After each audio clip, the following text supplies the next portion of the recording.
এ মালিক, আমি তো ভালো মতো বড় হইনি, তার আগে আমাকে কেটে দিলে কেন? মালিক দেখো না, আমি তোমার গার্লফ্রেন্ডের ঠোঁটের থেকে কত লাল, তাই না? মালিক আগে থেকে বলে দেই, তুমি আমাকে গ্রামের সবজির সাথে মিক্স করবে না, কারণ আমি শহর থেকে এসেছি। মালিক আমাদের সবাইকে মিক্স করে তুমি চচ্চড়ি বানাবে নাকি?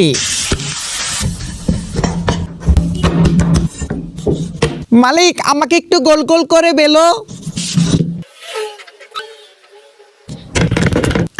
আমি তো ভেবেছি তুমি রুটি বানাচ্ছ, এখন দেখি তুমি মোমোস বানিয়েছো।